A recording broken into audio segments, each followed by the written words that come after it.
Hi, my name is Grace. Oh, and I'm Kerri. And for our morning meeting, we covered chapter 6 called Music, Music, Music in the Creativity Arts book. Um, I took some notes on what I took away, and I wrote down how some of the terms were really important, like dynamic, harmony, melody, pitch, rhythm, and timbre, which is all terms that I personally learned in my elementary music class. Did you have uh, a music class in elementary school? I did. I took it. Well, I had to go all the way up until sixth grade. Okay. So we went from PE to music to art, like throughout my whole elementary. Yeah, we did that too, like specials, that's what we called it. Yeah, that's what they do at our observations. Oh, okay. So yeah. Yeah. So I thought that was familiar, like those terms. Mhm. I also really liked how this chapter organized it by developmental stages.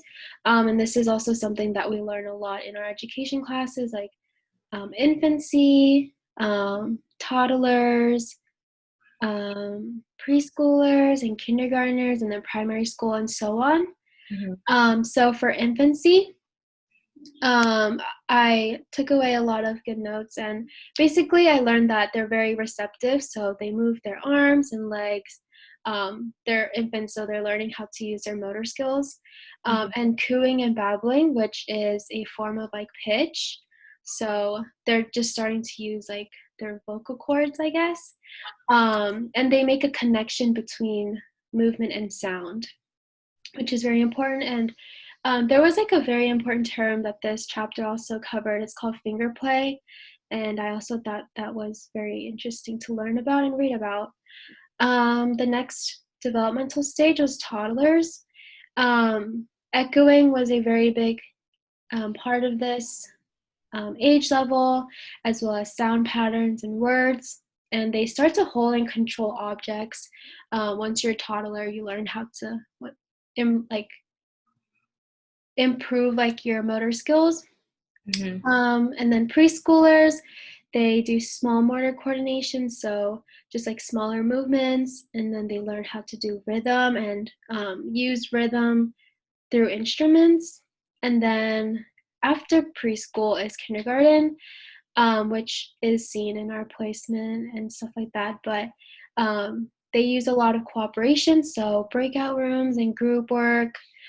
They seem to love that. And we use a lot of, our kindergartners use a lot of like, visuals, so symbols and flip charts and books. They love to be very visual with that.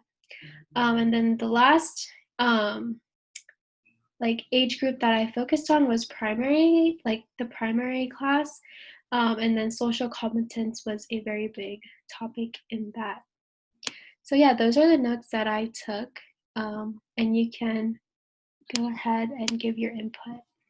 Okay, so I just a couple things that I took away from the reading were the goals for music in early childhood. Um, so the children will enjoy participating in musical activities, express themselves using music both vocally and instrumentally. And I see this in our placement because our teacher, like for her morning meetings, she will play um, songs to get the kids to come together to get ready for their morning, and then they sit and listen to those songs, and then she plays a couple more songs, and the kids will dance and do movements with that. So that's where I see that Mm-hmm. come in play.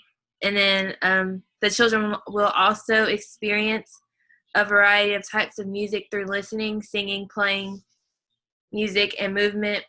Understand and experience basic musical concepts appropriate for their level of development, and then appreciate music literature that is of high quality and has lasting value, such as traditional children's songs, folk songs, classical music, and various cultures, times, and places. Mm-hmm. So, yeah. And then another important thing that I found was the early childhood teacher. And that basically just talked about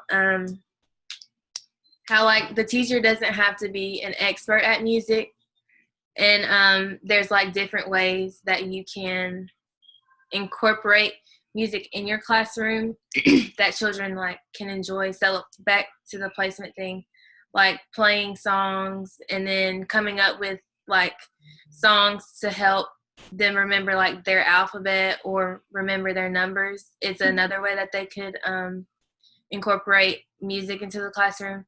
And that's also done at placement. Like she'll have, like if they're learning how to count to 100, there's a song for that they will play. Or if they're learning their alphabet, there's like a song or a chant that they have that will help them to remember their alphabet. So I thought that was like another important thing that an early childhood teacher has to do, like in a classroom. Yeah, I agree. I think in order to be, you don't have to be like the best at music, or like same with art. Even you don't need to be like the best at art to like show the kids how to use like sensory or like use like different materials to make art. Mm-hmm. And like that goes with music too, as like this chapter covers. Like you don't need to be the best at music in order to like teach that Mm-hmm. to kids. So yeah. I agree. Um, is there anything else you want to add before we conclude? Um, Not that I can think of. Okay, I overall liked this chapter and how easy it was to understand, and I do think that like music is really important for kids when growing up.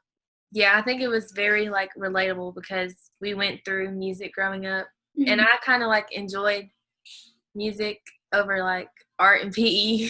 So, and then like when I got in middle school and high school, I was in band, so like it really was something that I really did enjoy. So, Yeah. All right. I think that's it for our morning meeting.